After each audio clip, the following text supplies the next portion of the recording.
Good morning बच्चों।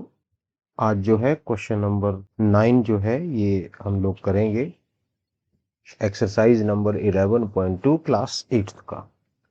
तो देखते हैं कि इस क्वेश्चन की स्टेटमेंट क्या दी होती है और इस क्वेश्चन में हमने करना क्या है।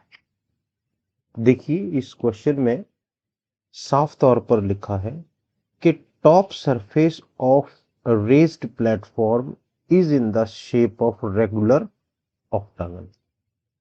एक सरफेस दिया गया है, प्लेटफॉर्म जैसा बना हुआ है in the shape of octagon. Octagon कहते हैं उसे जिसकी 7 साइड्स होते, सॉरी 8 साइड्स होती हैं।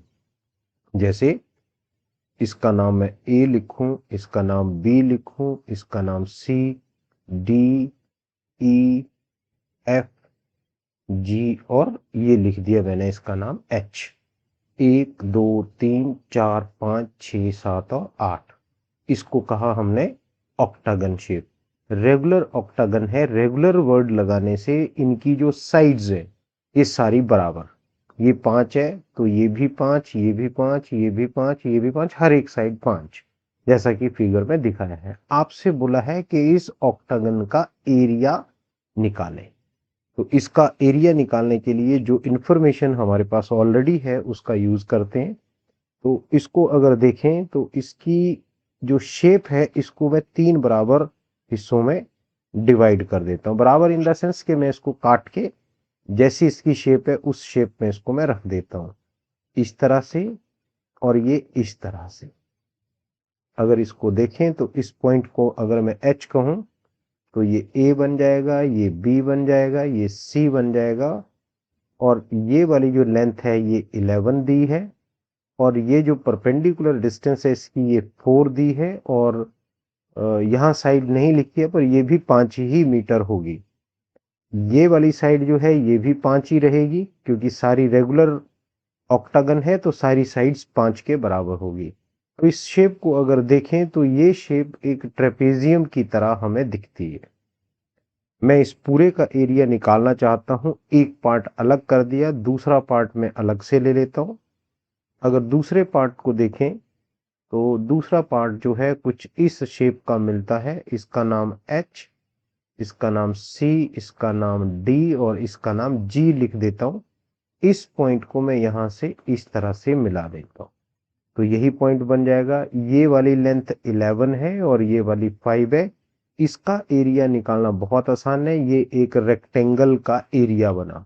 ये फिगर नंबर 1 पार्ट बना इस फिगर का, ये दूसरा पार्ट बना और नीचे वाला हिस्सा अगर देखें जो इस तरह से बना है ये भी नीचे की तरफ को कुछ इस तरह की ही शेप देता है जैसे कि फिगर नंबर 1 है।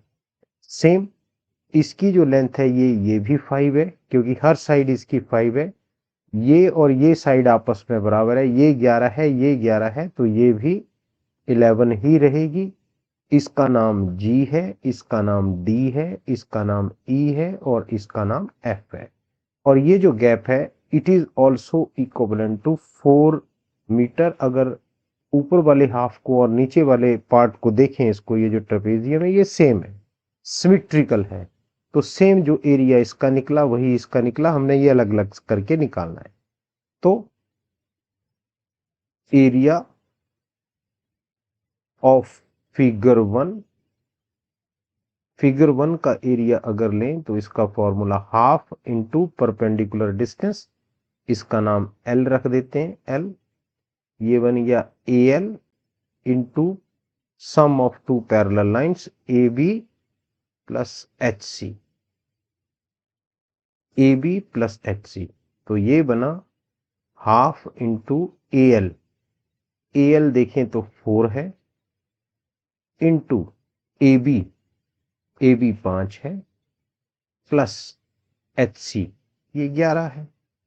इसको जब मैं लिखूंगा 2 से ये 4 कट के 2 आ गया, 2 इंटू 11 प्लस 5 16, तो ये बन गया 32 मीटर स्क्वायर।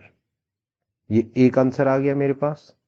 अब इसी तरह से एरिया ऑफ फिगर 2, इसको देखें तो इसमें ये एक रेक्टेंगल है। रेक्टेंगल का एरिया हमने पढ़ा है लेंथ इनटू ब्रेड्थ। लेंथ आपको देखें तो 11 दी है और ब्रेड्थ 5 दी है, तो ये बन गया 55 मीटर स्क्वायर। सिमिलरली जब एरिया ऑफ फिगर 3 देखेंगे तो ये सेम है जैसे पहले वाली है, तो इसका फॉर्मूला बना हाफ। इस पॉइंट का नाम रख देते हैं m, half of perpendicular distance fm। यही पॉइंट इसका नाम है f रखा हुआ है। कुछ और भी रख सकते हैं, into perpendicular distance fe plus gd। तो जब इसको लेंगे तो ये बनेगा half fm 4 into 5 plus 11। Same इससे ये कटेगा तो ये आ गया 2 into 16 equal to 32 metre square. Therefore total area of regular octagon, oct बोलते हैं 8 को, तो इसमें आ गया area 1, area 2 plus area 3। Area 1 जो है ये 32 है, एरिया 2 जो है 55 है, एरिया 3 जो है ये भी 32 है। तो 2 plus 5 7, 7 plus 2 9, 3 plus 5 8, 8 plus 3 11 metre square. तो ये जो एरिया बना ये आ गया 119 मीटर स्क्वायर। ऐसे हम इस क्वेश्चन को सॉल्व कर सकते हैं। Have a nice day. इसकी प्रैक्टिस करना, ये डेफिनेटली आपको समझ आएगा।